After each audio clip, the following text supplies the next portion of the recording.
जीवन कठिन है, हम सब जानते हैं, लेकिन अगर हम अपनी काबिलियत और क्षमताओं को पहचान जाएं, तो खुद के जीवन को आसान बना सकते हैं। खुद से रूबरू होइए, लक्ष्य की तलाश कीजिए और लग जाइए इसकी तैयारी में। हम कब तक बस औरों के साथ खुद की तुलना करते रहेंगे और कब तक बैसाखियों के सहारे मीलों की दूरी तय करते रहेंगे, ये जानते हुए भी कि बैसाखियां सिर्फ सहारा दे सकती हैं, गति नहीं। मनुष्य जीवन में यानी व्यक्ति की जिंदगी में वो तभी ऊंचा उठता है जब उसे खुद पर भरोसा हो जाए कि वो अगर ठान ले तो वो कुछ भी कर सकता है। हमें जिंदगी को कठिन मानते हुए ही जीना चाहिए और हमें बिना समय, भाग्य, परिस्थिति, अवसर, व्यक्ति की प्रतीक्षा किए इस कठिन जीवन के संग्राम को कुछ कर सकने के हौसले के साथ आगे बढ़ना चाहिए। समस्याएं कितनी ही पेचीदा, कितनी ही दुखदायक क्यों ना हो, लेकिन समझना जरूरी है कि ये समस्याएं ना होती तो जीवन कितना सुखद और आसान होता और इसमें संघर्ष और मेहनत का कोई आनंद नहीं होता। हेलो इंडिया, मैं हूं पराक्रम। हेलो इंडिया, मैं हूं प्रीति।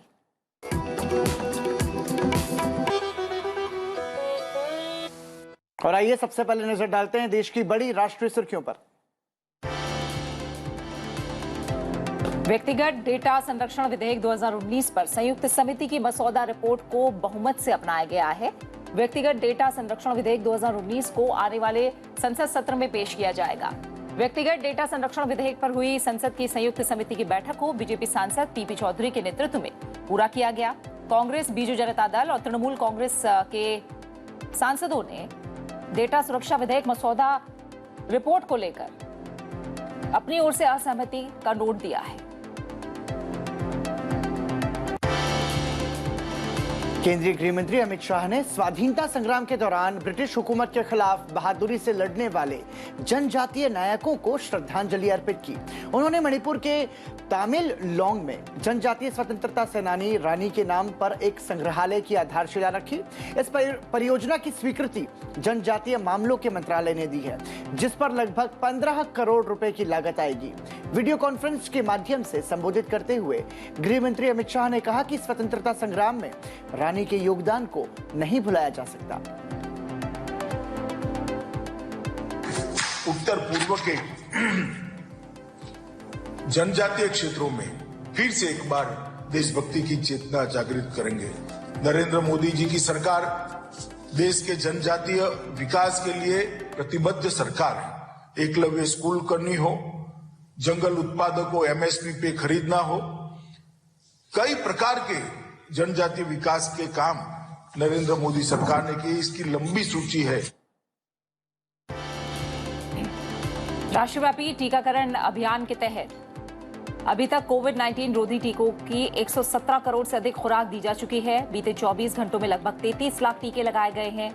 देश में एक दिन में कोविड-19 के 8,488 नए मामले सामने आए, जो पिछले 538 दिन में सबसे कम दैनिक मामले हैं। अब इलाज करा रहे मरीजों की संख्या घटकर 1,18,000 हो गई है। पिछले 24 घंटों में कोविड-19 के उपचार करा रहे मरीजों की संख्या में 4,271 की कमी दर्ज की गई है। मरीजों के ठीक होने की राष्ट्रीय दर 98.31% है, जो मार्च 2020 के बाद से सर्वाधिक है।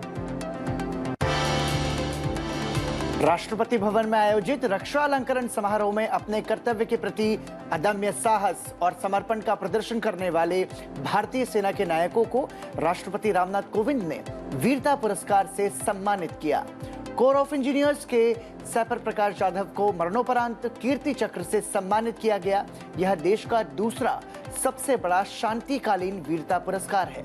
भारतीय सेना के जिन नायकों को राष्ट्रपति रामनाथ कोविंद ने वीरता पुरस्कार से सम्मानित किया, उनमें एक नाम मेजर विभूति ढोंडियाल का भी है। मेजर विभूति को मरणोपरांत शौर्य चक्र से सम्मानित किया गया।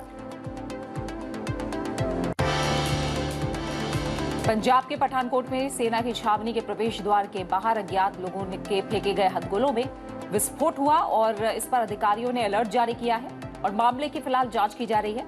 ग्रेनेड ब्लास्ट के बाद सुरक्षा व्यवस्था बढ़ा दी गई है। पठानकोट के आसपास कई नाकों पर वाहनों की जांच की जा रही है। सीसीटीवी फुटेज के जरिए पहचान की कोशिश की जा रही है। रविवार देर रात छावनी के त्रिवेणी द्वार के बाहर मोटरसाइकिल पर सवार अज्ञात लोगों ने छावनी के सामने ग्रेनेड फेंक दिया। मौके से हथगोलों के साथ कुछ अवशेष भी बरामद हुए हैं।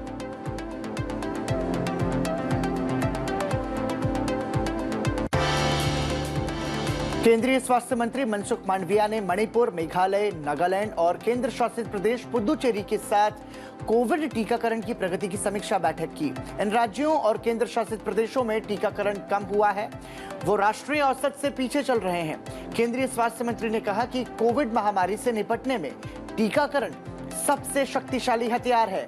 स्वास्थ्य मंत्री ने राज्यों और केंद्र शासित प्रदेशों से टीकाकरण को गति देने के लिए सभी हितधारकों को शामिल करने को कहा है।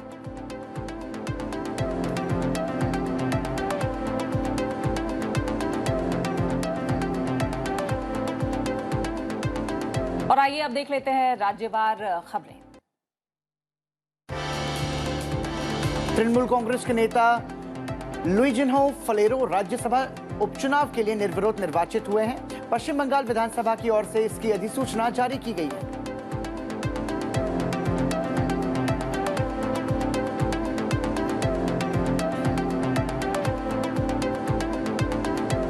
बीजेपी अध्यक्ष जेपी नड्डा से उत्तर प्रदेश के 2 दिन के दौरे पर हैं और उन्होंने गोरखपुर में गोरखनाथ मंदिर में पूजा अर्चना की। इसके बाद उन्होंने गोरखपुर और कानपुर में पार्टी के बूथ प्रमुखों के साथ बैठक की। जेपी नड्डा कल लखनऊ और कानपुर का भी वो अब दौरा करेंगे। राजस्थान में मंत्रियों के विभागों का बंटवारा हो गया है। मुख्यमंत्री ने वित्त और गृह विभाग अपने पास रखे हैं। नगरीय विकास मंत्री शांति धारीवाल और कृषि मंत्री लालचंद कटारिया अपने विभाग में कायम हैं। उद्योग मंत्री रहे परसारी लाल मीणा को चिकित्सा विभाग दिया गया है।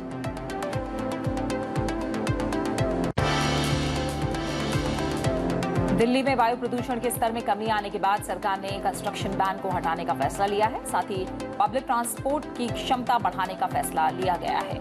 26 नवंबर तक केवल एसेंशियल ट्रकों को परमिशन दी गई है। वहीं स्कूल और कॉलेज खोलने पर 24 तारीख को विचार किया जाएगा।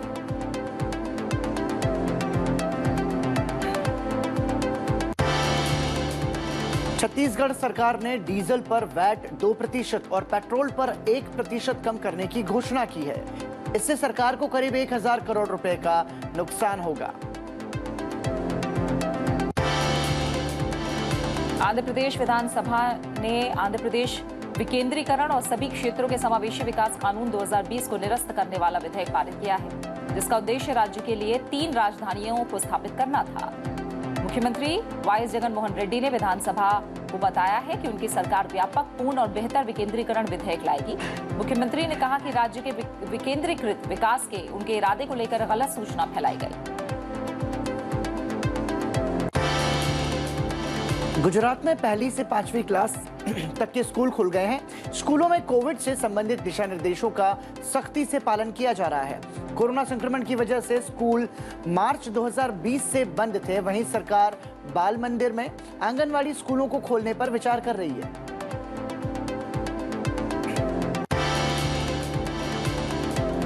मणिपुर में शिल्प के लिए नए उत्पाद विकास और उत्पादन क्षमता बढ़ाने के लिए रणनीतिक डिजाइन हस्तक्षेप कार्यशाला का आयोजन किया गया है। 2 सप्ताह के लिए आयोजित इस कार्यशाला में लोगों को प्रशिक्षण भी दिया जा रहा है।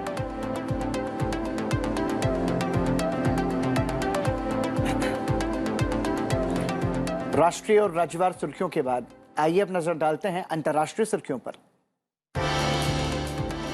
यूरोपीय देशों में कोविड के केस तेजी से बढ़ रहे हैं, जिसके चलते सरकारें एहतियाती कदम और कड़े प्रतिबंध लगा रही है। लेकिन इनका बड़े पैमाने पर विरोध भी शुरू हो गया है। नीदरलैंड्स में कोविड संक्रमितों की संख्या बढ़ने के साथ ही लोग लॉकडाउन के नए नियमों का विरोध कर रहे हैं। पिछले शनिवार से 3 हफ्ते का आंशिक लॉकडाउन यहां लगाया गया था।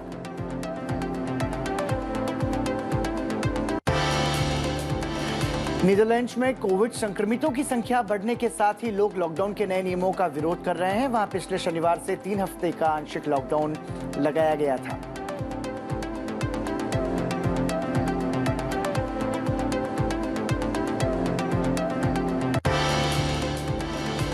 साथ ही दूसरे देशों की बात करें तो ऑस्ट्रिया में लॉकडाउन लगा दिया गया है। रेस्टोरेंट और अधिकतर दुकानें बंद कर दी गई हैं।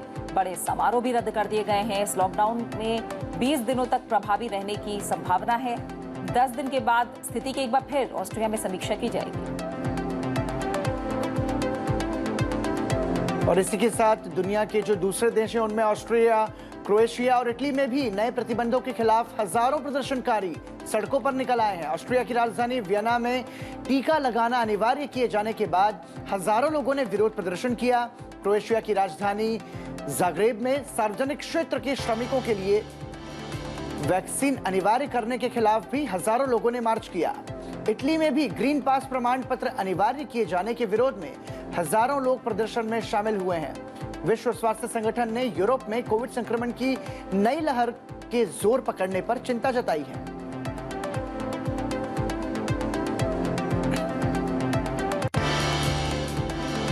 वहीं ऑस्ट्रेलिया की सरकार ने अगले सप्ताह देश में महामारी प्रतिबंधों में और ढील देने का फैसला किया है। इससे टीकाकरण पूरा करा चुके 2 लाख विदेशी विद्यार्थी और कुशल कामगार जल्द से जल्द ऑस्ट्रेलिया जा सकेंगे। ऑस्ट्रेलिया के प्रधानमंत्री स्कॉट मॉरिसन ने कहा है कि उन्होंने विदेशी वीजा धारकों को देश में आने की इजाजत दे दी है और दिसंबर से अंतर्राष्ट्रीय यात्रा को दोबारा शुरू किया जाएगा। उन्होंने कहा कि यह फैसला देश की अर्थव्यवस्था को मजबूत करने के उद्देश्य से लिया गया है।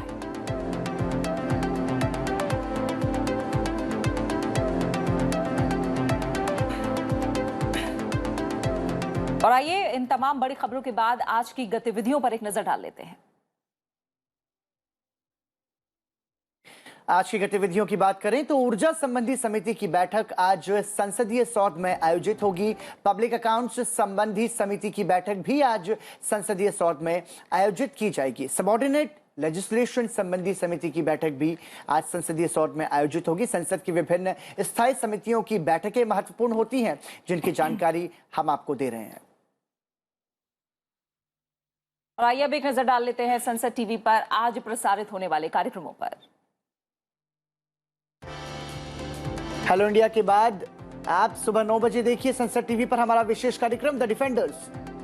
9:30 बजे आप देख सकते हैं डेमोक्रेसीज ऑफ द वर्ल्ड। शाम के कार्यक्रमों की बात करें तो शाम 6 बजे आप संसद टीवी पर देख सकते हैं डिप्लोमेटिक डिस्पैच और शाम 6:30 बजे वाइब्रेंट भारत। शाम 7 बजे देखना ना भूलिए समसामयिक मुद्दों पर चर्चा पर आधारित हमारा कार्यक्रम मुद्दा आपका। 7:30 बजे आप देख सकते हैं संसद संवाद।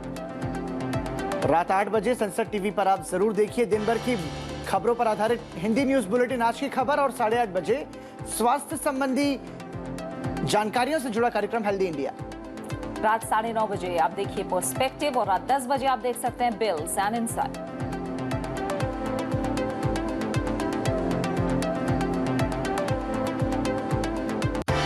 और इसी के साथ अब वक्त एक छोटे से ब्रेक का, और ब्रेक पर जाते जाते आपको छोड़े जाते हैं हैदराबाद में इंडियन एयरफोर्स की ओर से आयोजित ऑर्केस्ट्रा के साथ।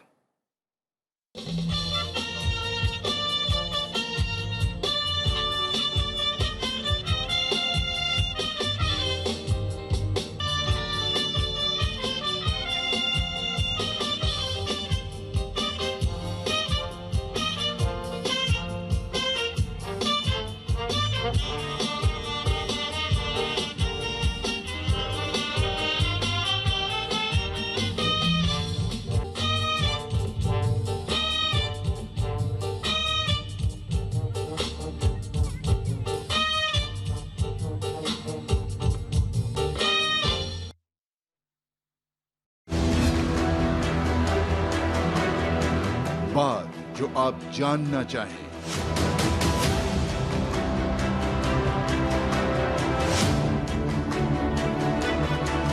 बात जो आप सुनना चाहें, लोकतंत्र से जुड़ी हर वो खबर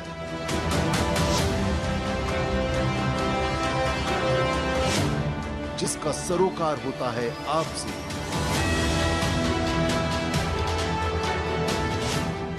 लोकतंत्र राउंड अप।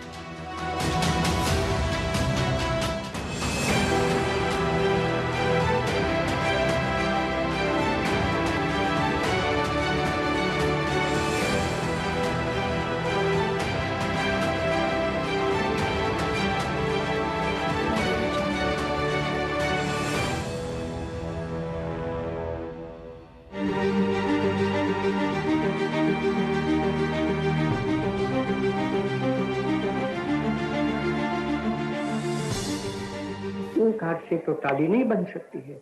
मुझको सब हाथ मिले तब बड़ी ताली में बजा सकता हूँ और तब मैं सारी दुनिया को हंसा सकता हूँ।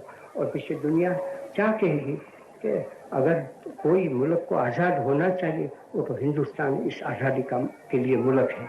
और मेरी तो तमन्ना ये है, मेरी तो आशा ये है, ईश्वर से प्रार्थना ये है कि हिंदुस्तान ऐसा बने कि जिससे सारी दुनिया कहे कि अगर आज़ाद बनना है तो हिंदुस्तान के जैसे आज़ाद बनो। ऐसा करने में आप लोग बहुत बड़ा हिस्सा ले सकते हैं। सब के सब अपनी जगह पर अपना धर्म का पालन करें तो हिंदुस्तान जैसा मैं आपको कहता हूँ ऐसा बन सकता है, उसमें मुझको तनिक भी शंका नहीं है।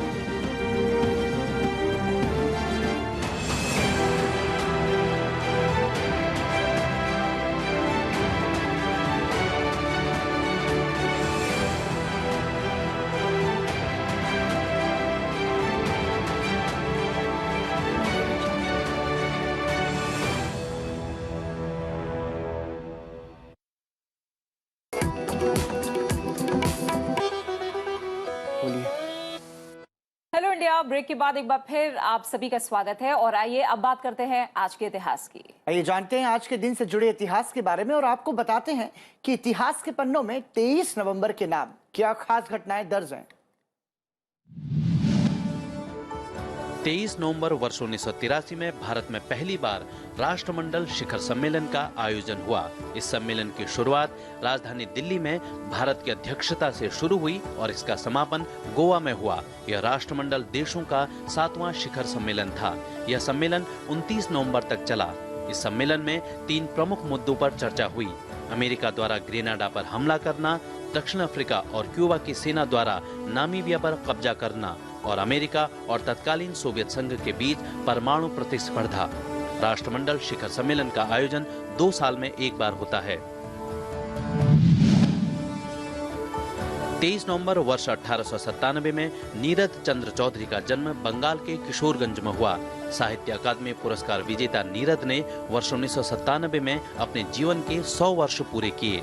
नीरज चौधरी की जीवनी autobiography of an unknown Indian को किसी भी भारतीय लेखक द्वारा अंग्रेजी में लिखी गई 5 महानतम कृतियों में रखा जाता है।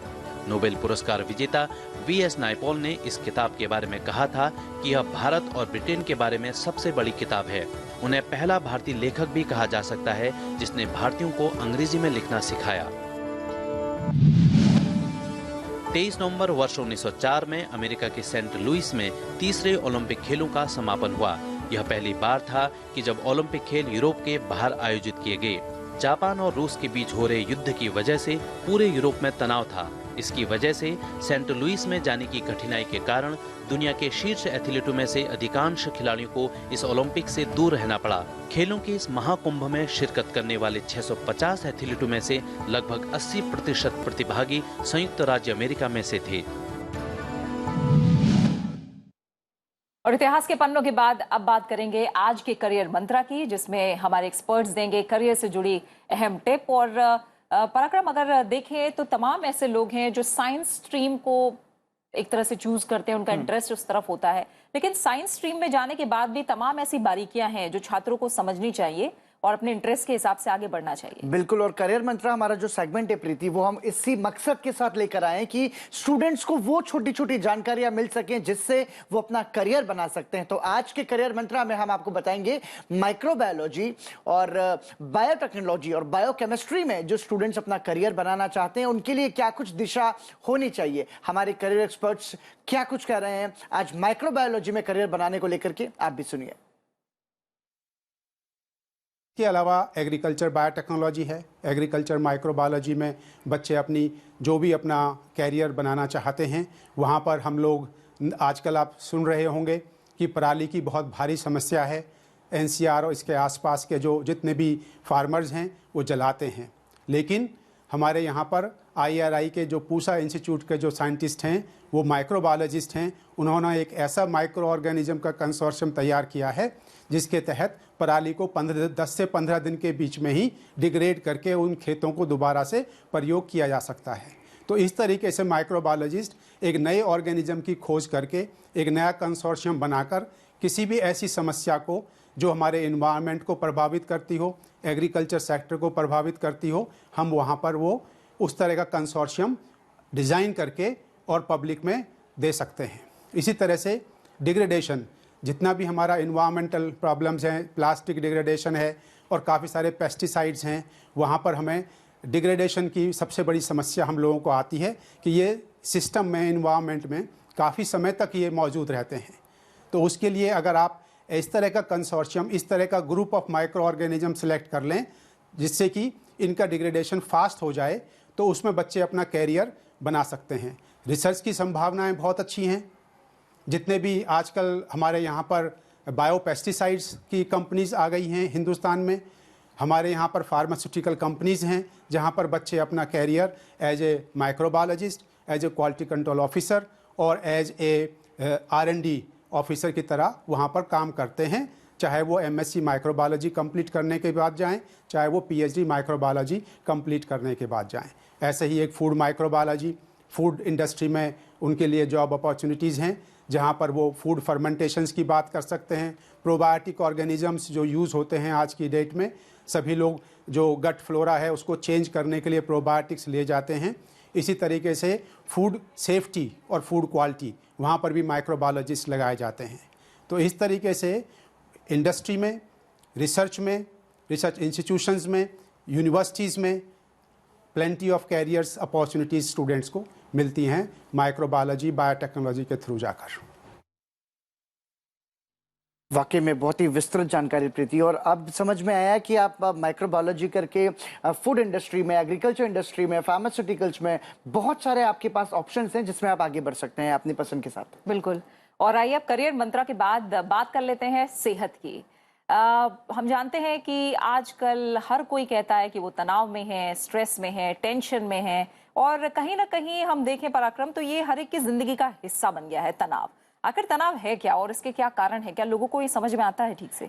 ये समझ नहीं पाते। दरअसल मुझे लगता है प्रीति कि सबसे बड़ा कारण इसका है हमारा जो लाइफस्टाइल है, जो रूटीन है, उसमें हम अपनी सेहत के प्रति थोड़े से लापरवाह हो जाते हैं, और जो मशीन्स और गैजेट्स पर हमारी डिपेंडेंसी है उसका भी एक दूसरा बड़ा कारण है। और एक साथ सिस्टम के सामने बैठना, लंबे समय तक एक जैसा काम करते रहना, मुझे लगता है ये भी तनाव को बढ़ाता है। तो आज आपको हेल्थ सेगमेंट में बताते हैं कि तनाव से कैसे दूर अपने आप को रखा जाए, इसके लिए क्या कुछ आप कर सकते हैं, इसके जरिए देखिए।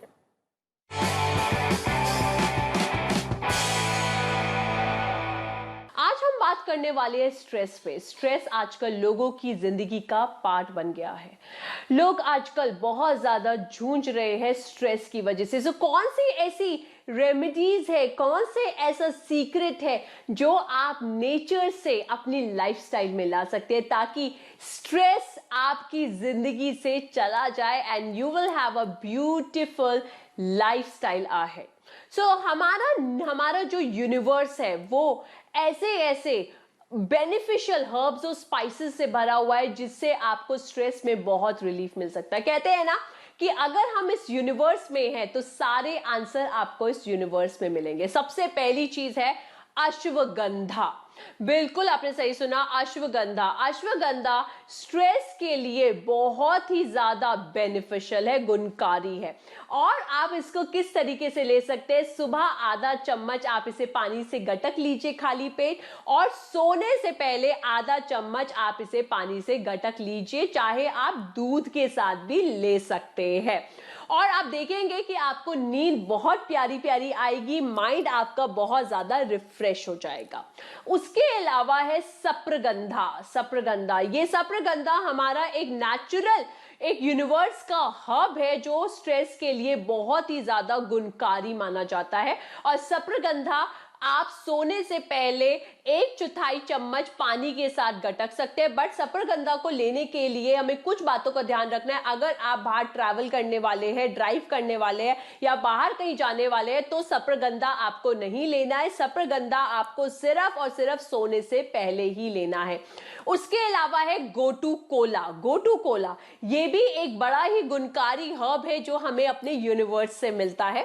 गोटू कोला आपकी बॉडी को रिलैक्स करता है, आपके माइंड को रिलैक्स करता है और स्ट्रेस से आपको बहुत कोसों दूर ले जाता है। और आपको इसका सेवन कैसे करना है? सुबह आधा चम्मच गोटू कोला आपको पानी के साथ गटकना है।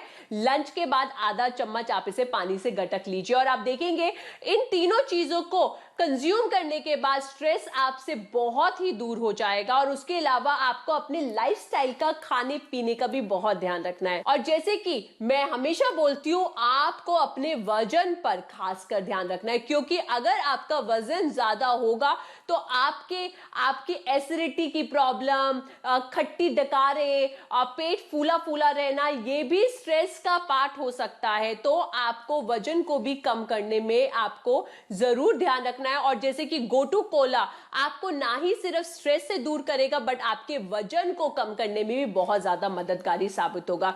उसके अलावा हल्दी एक बहुत बड़ी ब्लेसिंग है जो हमें नेचर ने दी है। आप सुबह आधा चम्मच हल्दी का सेवन भी कर सकते हैं। रात को सोने से पहले हल्दी वाला दूध, उसमें अदरक डाल के भी आप ले सकते हैं, और ये भी आपको स्ट्रेस से दूर करेगा। इतना ही नहीं, आप अपने घर में जितना हो सके जैस्मिन, लवेंडर जैसी फ्रेग्रेंस, खुशबू का ज्यादा से ज्यादा इस्तेमाल करें। लवेंडर जैसे परफ्यूम या डियोस का इस्तेमाल करें अपने कपड़ों के आसपास, अपने तकियों के आसपास। लवेंडर फ्लावर का इस्तेमाल करें और आप देखेंगे स्ट्रेस आपसे कोसों दूर हो जाएगा, and you will have a beautiful life ahead. तो गोटू कोला, सप्रगंधा, अश्वगंधा, हल्दी, अदरक, ये तमाम सारी ऐसी देसी चीजें हैं जिनके जरिए आप तनाव कम कर सकते हैं। और प्रीति, एक बड़ा कारण ये भी है कि नींद यदि अच्छी आए तो फिर आप तनाव मुक्त रह सकते हैं। बिल्कुल। और लेवेंडर की जिस तरह अरोमा, खुशबू, फ्रेग्रेंस की भी बात की है कि वो भी आपके मूड को बदलती हैं और तनाव को कहीं ना कहीं कम करते हैं। तो छोटी छोटी सी टिप्स हैं। और जाहिर तौर पर हम देख रहे हैं कि मेंटल हेल्थ को लेकर इतनी बात होती नहीं है, इसलिए मेंटल हेल्थ का ध्यान रखना भी बहुत ज्यादा जरूरी है। और तनाव को आप इन छोटे छोटे उपायों से दूर रख सकते हैं। बिल्कुल, क्योंकि जिंदगी तो कट ही रही है, इसलिए खुश रहिए और दूसरों को भी खुश रखिए। इसी के साथ आपसे विदा लेते हैं। कल आपके साथ फिर मुलाकात होगी ठीक 8 बजे सनसेट टीवी पर। तब तक के लिए मुझे और प्रीति को दीजिए इजाजत। नमस्कार। नमस्कार।